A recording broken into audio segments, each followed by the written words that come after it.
आराम से करो, इतना सॉलिड करो कि एग्जाम में प्रॉपर लिख के आ पाओ। ठीक, स्टार्ट करते हैं। पैरेलल कनेक्शन ऑफ एससीआर और थायरिस्टर। जैसे कि मैंने पहले बताया था कि जो मार्केट में रेटिंग, वही चीज थोड़ा सा प्रीवियस लेक्चर वाला बताऊंगी ताकि दिमाग में रहे, चीजें सुन के ही कुछ ना कुछ एग्जाम पे लिख पाओ। कि कोई भी एफसीआर अगर मार्केट में अवेलेबल है तो उसकी रेटिंग है 10 KV to 3 KV, but industries में मोर देन इस रेटिंग के एससीआर की रिक्वायरमेंट हो जाती है। That time we are use series connection और parallel connection. If we have required for high voltage rating तो हम लोग सीरीज में कनेक्शन करते हैं, और अगर हमें हाई करंट की रिक्वायरमेंट होती है तो उस टाइम पे हम लोग पैरेलल में कनेक्शन करते हैं। मैंने एकदम दो पॉइंट्स अलग अलग बोले कि मार्केट में जो रेंज अवेलेबल है वो 10 केबी और 3 के ए है, बट हो सकता है कई बार इससे ज्यादा रेटिंग के एससीआर की रिक्वायरमेंट पड़ जाए। उस टाइम पे मुझे क्या करना पड़ेगा, कनेक्शंस करके उस डिमांड को फुलफिल करना पड़ेगा।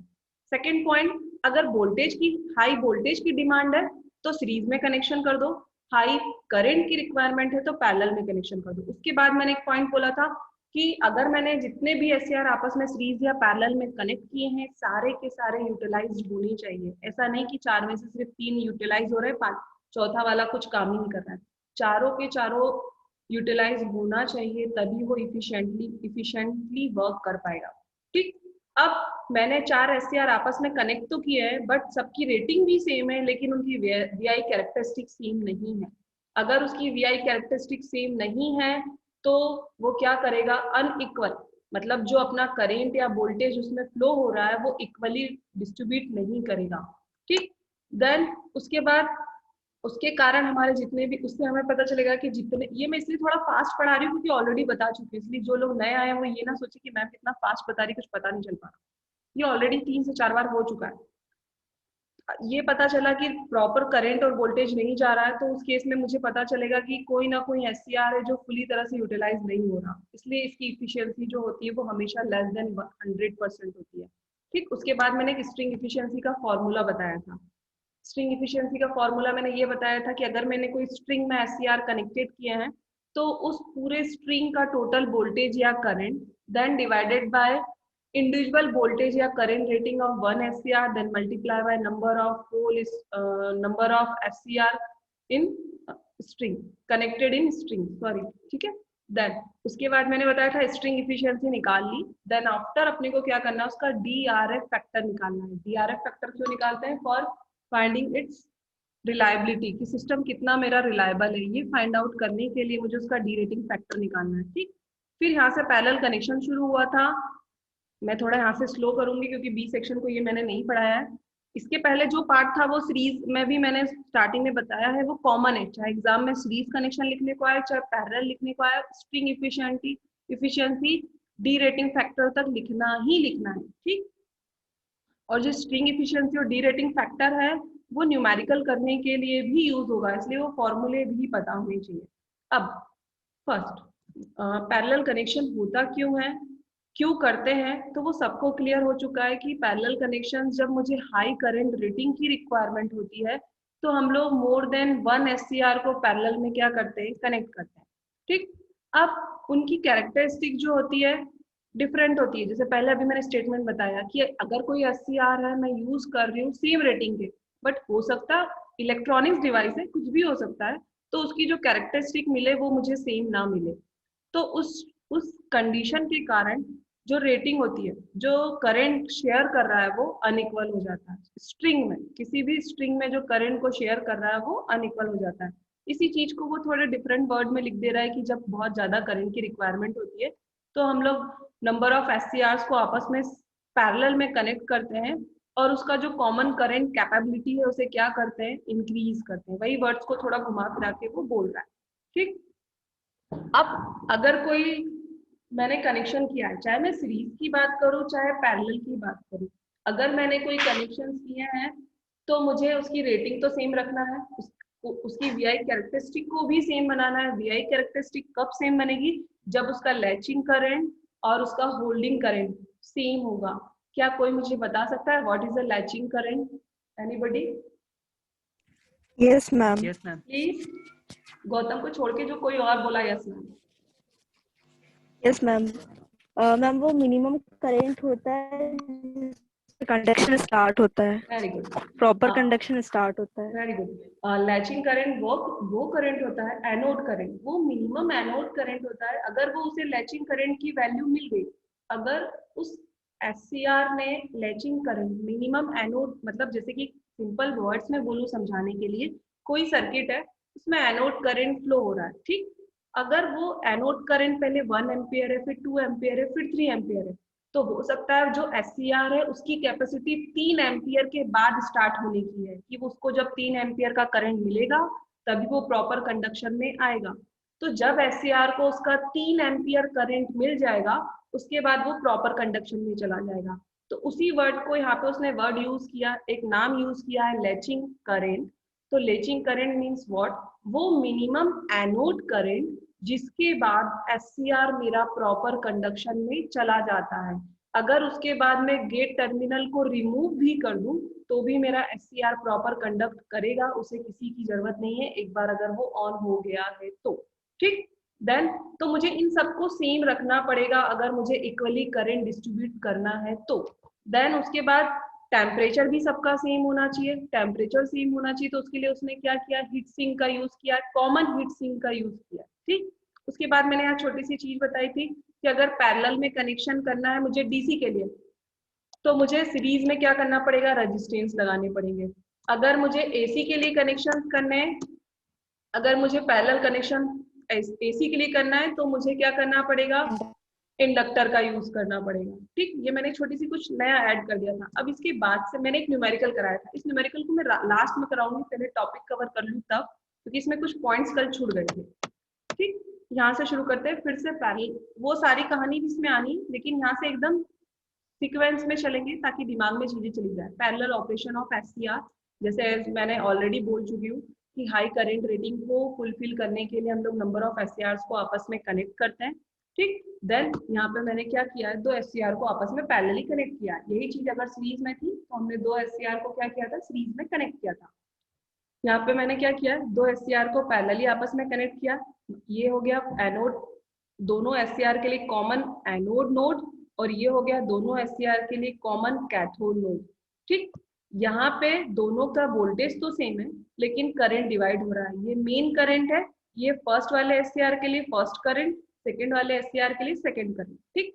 अब जैसे कि मैंने बताया था कि रेटिंग चलो हमने एससीआर की सेम ले ली, लेकिन उसकी कैरेक्टरिस्टिक सेम हो जरूरी नहीं। क्यों? क्योंकि इस डायग्राम से ही पता चल रहा है कि यहाँ पे जो फर्स्ट वाला एससीआर है उसके लिए मुझे कंडक्शन इसके बाद मिल रहा है, लेकिन सेकंड वाला जो एससीआर है उसका कंडक्शन यहाँ मिल रहा है। दोनों में इतना डिफरेंस हो गया है, मतलब दोनों की कैरेक्टरिस्टिक क्या है, सेम नहीं है, ठीक। अब मैं एक चीज यहाँ पे बोलना चाहूंगी, सिंपली तुम लोग से पूछना चाहूंगी, अगर किसी डिवाइस का, अगर किसी कंडक्टर का, किसी एक नॉर्मल सा क्वेश्चन है कि अगर किसी कंडक्टर का रेजिस्टेंस ज्यादा है तो उसमें से करंट कैसा फ्लो होगा, कम या ज्यादा? अगर किसी कंडक्टर में रेजिस्टेंस की जो वैल्यू है वो ज्यादा है, उसका जो डायनेमिक रेजिस्टेंस है वो ज्यादा है, तो उसमें करंट कैसा फ्लो होगा, कम, ठीक। और यही है, जस्ट इसका अपोजिट कर देंगे तो इसका अपोजिट हो जाएगा। तो सेम नेक्स्ट लाइन में वो यही चीज बता रहा है। एक और चीज, जिसने सीरीज पढ़ चुका है, सीरीज और पैरेलल दोनों आंसर्स को एक साथ रिलेट करके पढ़ना, तो दोनों टॉपिक्स क्या होंगे, एक साथ कवर अप हो जाएंगे, एक साथ याद भी हो जाएंगे और एक साथ तुम उसे दिमाग में रख भी पाओगे, क्योंकि दोनों में वही की वही चीजें यूज हो रही हैं। बस एक को सीरीज में कनेक्ट किया, एक को पैरेलल में कनेक्ट किया। उसमें भी मैंने रेजिस्टेंस का केस दिखाया था, उसमें भी रेजिस्टेंस का केस दिखा रही हूँ कि इसमें वो यही बोल रहा है कि अगर the device having lower dynamic resistance will tend to share more current, अगर उसका रेजिस्टेंस जो डायनेमिक रेजिस्टेंस है वो कम होगा तो ऑब्वियसली बात है वो ज्यादा करंट को फ्लो करेगा। अगर RT1 जो है वो फर्स्ट वाले थायरिस्टर का, ठीक, RT1 अगर रेजिस्टेंस मैंने फर्स्ट का रेजिस्टेंस लिया है और RT2 मैंने क्या किया है, सेकेंड वाले एससीआर का रेजिस्टेंस लिया है, तो वो यही बोल रहा है if RT1 is the resistance across first SCR, then RT2 is the resistance across second SCR. तो यहाँ पे वो एक सिंपली बोल दे रहा है इफ फर्स्ट वाले का जो रेजिस्टेंस है, कौन सा रेजिस्टेंस, डायनेमिक रेजिस्टेंस है, वो लेस है एज कंपेयर टू किसके, सेकंड वाले SCR के रेजिस्टेंस से, मींस व्हाट, सेकंड वाले का रेजिस्टेंस ज्यादा है एज कंपेयर टू फर्स्ट वाले का, तो उस केस में करंट क्या हो जाएगा, फर्स्ट वाला करंट ज्यादा होगा एज कंपेयर टू सेकंड वाले का। तो मुझे यही चीज तो नहीं चाहिए कि एक का करंट ज्यादा हो एक का करंट कम हो, मुझे क्या चाहिए, इक्वल डिस्ट्रीब्यूशन चाहिए। इक्वली करंट फ्लो होगा तभी मेरी डिवाइस इफिशिएंटली वर्क करेगी। अब मुझे इसकी इफिशिएंसी पता करनी है कि अभी तो अनइक्वल चीजें चल रही हैं, तो मुझे स्ट्रिंग इफिशिएंसी निकालनी है, इसका स्ट्रिंग इफेक्ट निकालना है। क्यों? स्ट्रिंग मतलब बहुत सारी चीजों को आपस में कनेक्ट करना। यहाँ पैरेलली कनेक्ट किया है स्ट्रिंग में, तो मैं उसका स्ट्रिंग जो कनेक्शन है उसका इफेक्ट निकालूंगी कि उससे क्या इफेक्ट पड़ रहा है, कैसे इफिशिएंसी के साथ वो वर्क कर रहा है। तो यहाँ पे मैं इफिशिएंसी का सिंपली फॉर्मूला लगा दिया मैंने, क्या, I1 plus I2 divided by 2I1। क्या पता है ये मैंने कैसे लिखा, कोई बता सकता है मुझे? एनीबडी?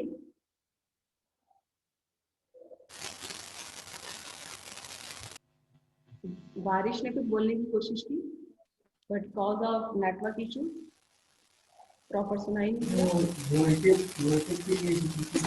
हाँ, एक बार फिर से मैं रिवाइज करती हूँ क्योंकि ओके, एक बार मैं रिवाइज करती हूँ क्योंकि सबने सुना है लेकिन क्या है ना, टाइम पे क्लिक नहीं कर पाता कि ये वही चीज है। मैंने अभी थोड़ी देर पहले एक फॉर्मूला बताया था तुम लोग को, यहाँ चलो मैं यहीं से ले लेती हूँ। स्ट्रिंग इफेक्ट का, स्ट्रिंग इफिशियंसी का एक फॉर्मूला बताया था कि total current oblique voltage rating in string.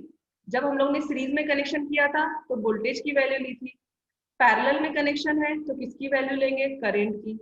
तो टोटल करंट, ठीक है, टोटल करंट, अगर मैं इस SCR पे आती हूँ, यहाँ पे टोटल करंट मेरा क्या है, I, मतलब अगर मैं अभी I1 और I2 के फॉर्म में लिख रही हूँ, मतलब मुझे स्ट्रिंग इफिशियंसी का अगर फॉर्मूला लिखना है तो मैं ऐसे लिखूंगी।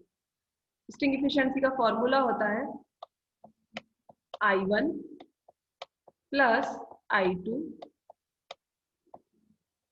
means what, total current of string, then divided by single current, individual current. ठीक है, किसी एक SCR का इंडिविजुअल करंट, मैंने दोनों में से फर्स्ट वाले SCR का यहाँ पे क्या कर दिया, करंट लिख दिया, then multiply by number of SCR connected in string.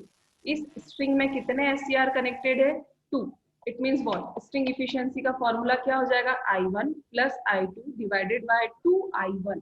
इसमें कितने ही SCR हो, अगर सपोज मैंने इसमें एक और SCR कनेक्ट कर दिया, ठीक, एक और SCR कर दिया, तो मैं यहाँ पे टोटल करंट में एक और करंट को ऐड कर दूंगी, I1 plus I2 plus I3, then यहाँ पे मैं कर दूंगी मल्टीप्लाई बाय 3।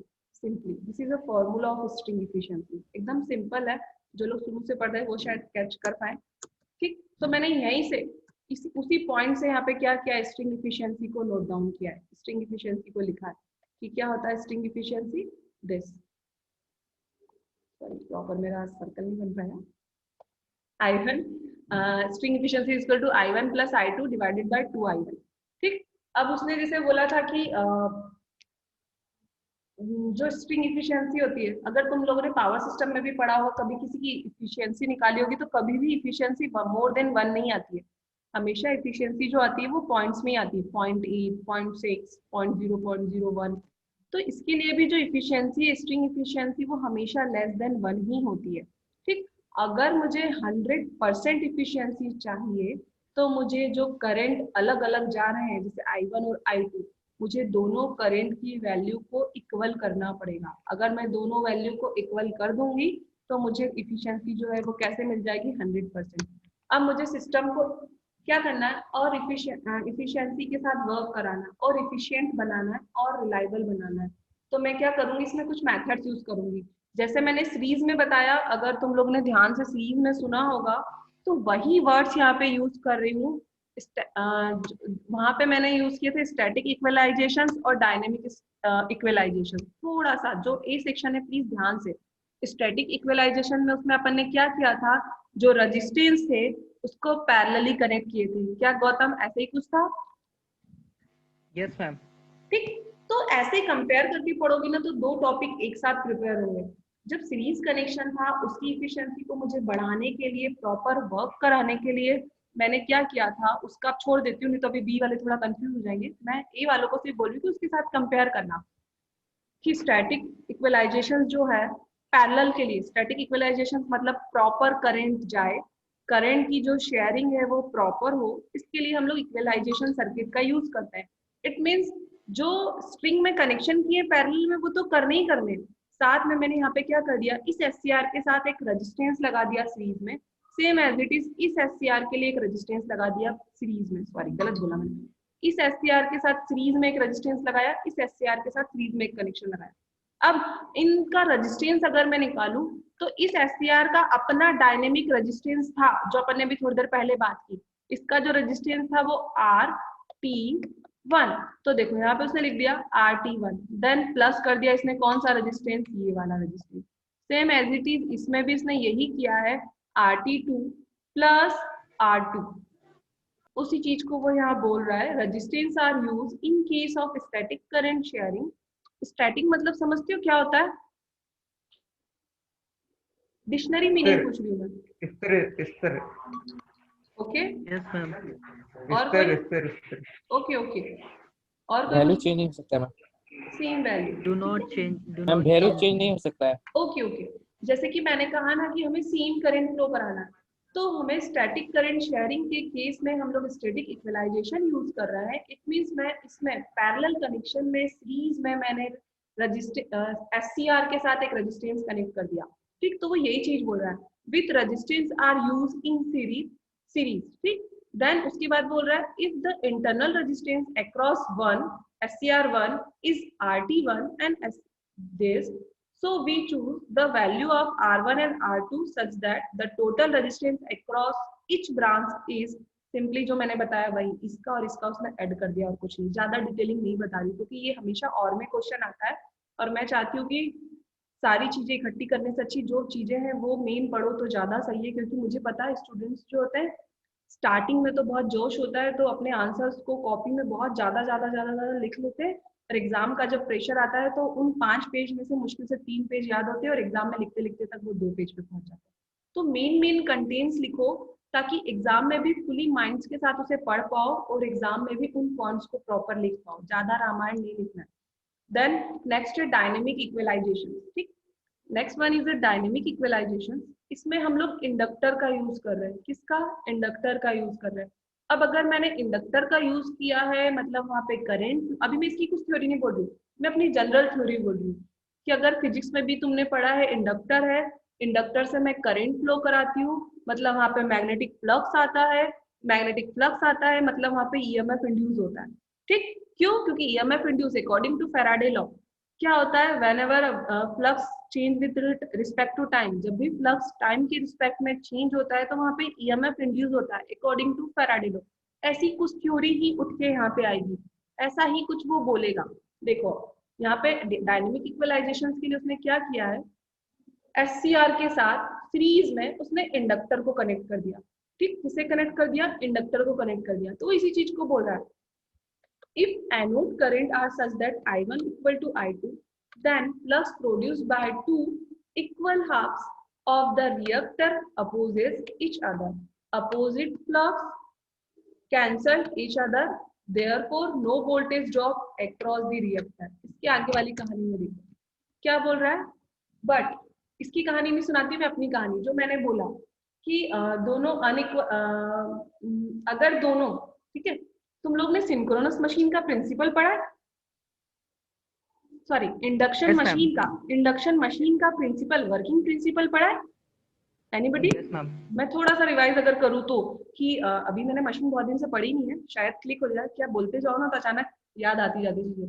इंडक्शन मशीन में शायद प्रिंसिपल ऐसा कुछ था कि मैंने स्टेटर पे 3 फेज सप्लाई दी, देन सप्लाई देने के बाद फ्लक्स रोटेट हुआ तो स्टेटर के जो कंडक्टर थे उन्होंने फ्लक्स को कट किया, cause of flux cutting according to Faraday law वहां पे ईएमएफ इंड्यूस हुआ, ठीक। अगर जो एयर गैप में जो फ्लक्स रोटेट हो रहा है उसकी स्पीड और रोटर की स्पीड अगर सेम होगी, दोनों अगर सेम स्पीड से वर्क करेंगे तो जो फ्लक्स कटिंग की प्रोसेस है, जो फ्लक्स कट हो रहा है वो नहीं होगा। क्यों नहीं होगा, क्योंकि दोनों एक साथ रोटेट हो रहे हैं, दोनों एक स्पीड से रोटेट हो रहे हैं, तो दोनों के बीच में रिलेटिव मोशन नहीं आ पाएगा, तो उसके कारण फ्लक्स कट नहीं होता। ये सवाल शायद पूछा जाता है कि इंडक्शन मोटर जो होती है वो हमेशा सिंक्रोनस स्पीड से क्यों वर्क नहीं करती, मतलब जो इंडक्शन मोटर जो होती है उसकी speed NS equal to 120 F/P क्यों नहीं होती? क्यों? क्योंकि अगर वो 120 F/P से रोटेट करेगी तो फ्लक्स कटिंग की स्पीड, तो फ्लक्स जो रोटेट हो रहा है उसकी स्पीड सिंक्रोनस स्पीड होती है, उसकी स्पीड और स्टेटर की स्पीड एक जैसी हो जाएगी, तो आपस में फ्लक्स कटिंग वाली प्रोसेस नहीं हो पाएगी। फ्लक्स कटिंग नहीं होगा तो EMF इंड्यूस नहीं हो पाएगा, रिलेटिव मोशन नहीं होगा। कहाँ से कहाँ पहुंच गई मैं? कुछ सुना तुमने मैंने क्या कहा? जिसको इंडक्शन का प्रिंसिपल पता होगा ना वो शायद कुछ समझ पाएगा कि मैंने क्या कहा। Yes ma'am. या फिर मैं किसी दिन फुर्सत में अच्छे से बताऊंगा इंडक्शन मोटर का वर्किंग प्रिंसिपल, बहुत अच्छा टॉपिक है। तो इसके पहले वाली लाइन में उसने ये बोला कि अगर दोनों करंट एक जैसे होंगे, ठीक है, दोनों I1 और I2 क्या बोल रहा है कि अगर एक जैसे होते हैं तो उनके बीच में कोई भी मतलब फ्लक्स कटिंग, दोनों में अपोजिट एक जैसे फ्लक्स है, सारी चीजें, तो वो एक दूसरे को कैंसिल आउट कर देंगे। बट वो यहाँ पे ये बोल रहा है कि हम जो यूज कर रहे हैं, जो करंट जा रहा है हमारे सर्किट से, वो करंट है I1 एंड I2। दोनों जो है वो अनइक्वल है, दोनों इक्वली नहीं है। हमने जब रेजिस्टेंस का केस देखा तो हमने ये निकाला था कि मेरा फर्स्ट करंट जो है वो मोर देन है एज कम्पेयर टू I2। पहला करंट जो है वो ज्यादा है सेकंड वाले करंट से। तो उस केस में वो बोल रहा है the resultant flux is not zero, मतलब जो मुझे रिजल्टेंट फ्लक्स मिलना चाहिए वो जीरो नहीं होगा, क्योंकि दोनों इक्वल नहीं है। अगर दोनों इक्वल होते तो वो कैंसिल आउट कर देते, ठीक। तो उसके बाद वो बोल रहा है कि उसके कारण जो इंडक्टर लगाए हैं हमने उसमें EMF इंड्यूस होगा, ठीक, EMF इंड्यूस होगा। देन उसके बाद वो यही बोल रहा है कि जो हाई होगा उसका EMF मोर देन होगा एज कम्पेयर टू सेकंड वाले के, तो उसी चीज को वो यहाँ पे बोल रहा है।